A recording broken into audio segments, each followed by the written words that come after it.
There are those who feel that entertainment is frivolous and show business is a continuous holiday. But entertainment also contains the presentation of beautiful words and phrases. And tonight I'm happy, very happy, to have as my guest a talented star who will read a famous piece by Thomas Paine, whose words written during the American Revolution are just as pertinent today, ladies and gentlemen. May I present Mr. Robert Culp.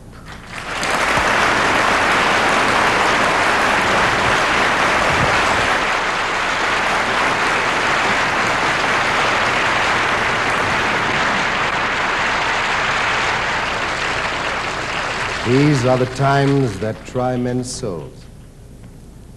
The summer soldier and the sunshine patriot will, in this crisis, shrink from the service of his country. But he that stands it now deserves the love and thanks of man and woman. Tyranny, like hell, is not easily conquered, and yet we have this consolation with us. The harder the conflict, the more glorious the triumph.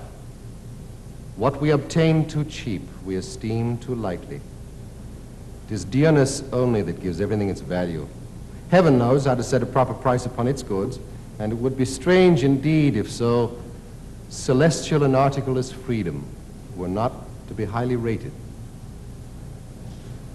Why have the enemy left the New England provinces and made these middle ones the seat of war? Well, the answer is easy. New England is not infested with Tories, and we are. And what is a Tory? Good God, what is he? I would not be afraid to go with 100 Whigs against 1,000 Tories, were they to attempt to get into arms. Every Tory is a coward.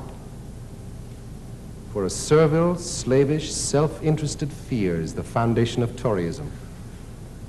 And a man under such influence, though he may be cruel, never can be brave. I once felt all that kind of anger which a man ought to feel against the mean principles that are held by the Tories, and noted one who kept a tavern at Amboy, was standing at his door with as pretty a child in his hand, 8 or 9 years old, as I ever saw. And after speaking his mind as freely as he thought was prudent, finished with this unfatherly expression: well, give me peace in my day. Not a man lives on the continent but fully believes that a separation must sometime or other finally take place, and a generous parent would have said, if there must be trouble, let it be in my day, that my child may have peace. This single reflection, well applied, is sufficient to awaken every man to duty. I call not upon a few, but upon all, not on this state or that state, but on every state. Up and help us. Lay your shoulders to the wheel. Better have too much force than too little when so great an object is at stake. Let it be told to the future world that in the depth of winter, when nothing but hope and virtue could survive, that the city and the country, alarmed at one common danger, came forth to meet and to repulse it.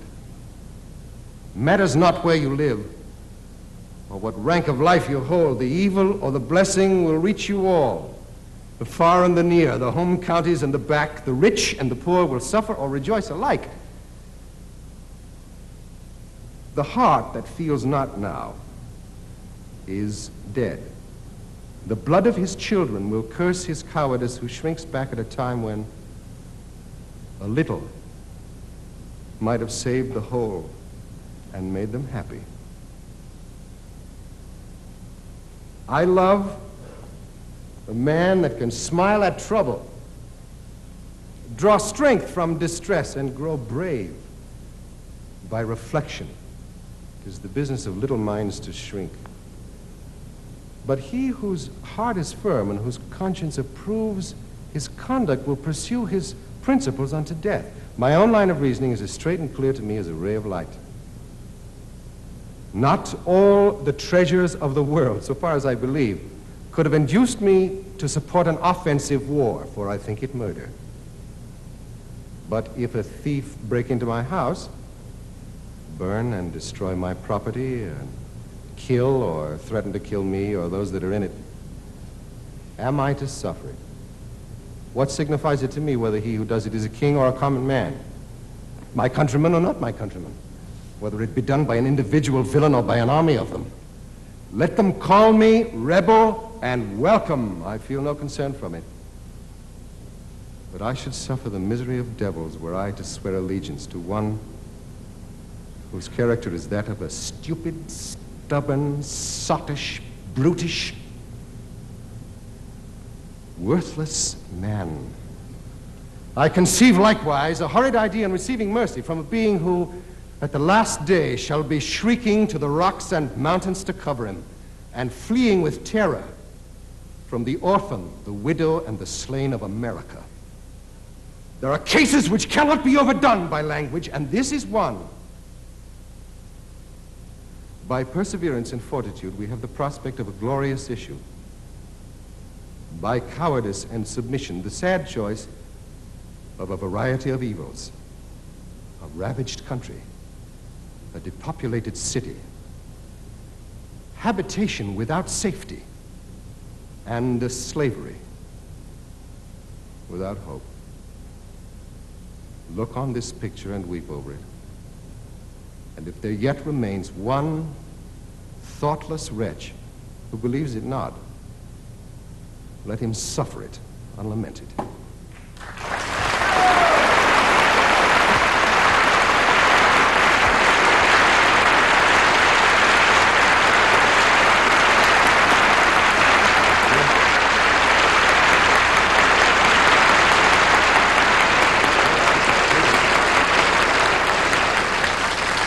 Robert, that was so very moving, and it seems that Thomas Paine had an exceptionally beautiful way with words. It's too bad he's not around now. Well, you know, if, like the rest of us, if he were around now and still writing, he'd probably be writing for laughing. Oh. He would. It's amazing how many men of that time are still quoted today. That's true. Take, for example, Ben Franklin, statesman and writer himself. Mm-hmm. But he was also an inventor. Remember, you know, he tied a key to a kite string during a thunderstorm. Yes, I know. To this day, you know, if anyone is electrocuted during a lightning storm, his family gets a royalty. I guess you'd say then he was the first man to turn a lot of people on. Huh? Yes, Diane, it's true. Oh. Well, he's still turning them on with his witty sayings from Poor Richard's Almanac. True, which we happen to have right here in front of us. Indeed we do. And Diane and I are going to lay a few on you now. You ready? They're ready. How you like that?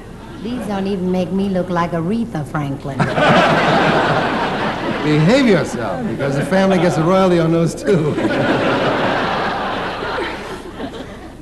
Now, Mr. Franklin, you know, he was the kind of man who had a comment on just about everything.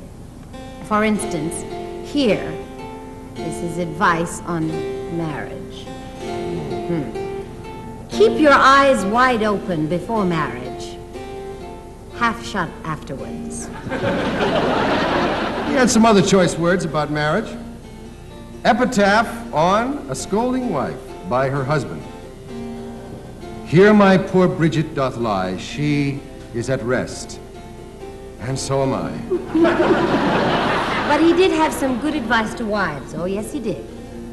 He said, let thy maidservant be faithful, strong, and homely. I dig this one on relatives. Fish and visitors stink after 3 days. Yes, they do. And this is Ben Franklin's comment on beauty. He says, what is a butterfly? At best, he's but a caterpillar dressed. This one is on Medicare. God heals and the doctor takes the fee. And speaking of trust, he said, 3 may keep a secret if 2 of them are dead. But he had a cynical outlook on friendship. No, he didn't. Yes, he did, as a matter of fact. There are 3 faithful friends, an old wife, an old dog, and new money. And for some who got carried away with self-importance, he said, he that falls in love with himself will have no rivals.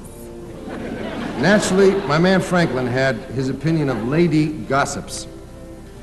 When man and woman die, his heart's the last part moves, her last, the tongue. Nasty, nasty. He was a nasty old man, if you want to know the truth.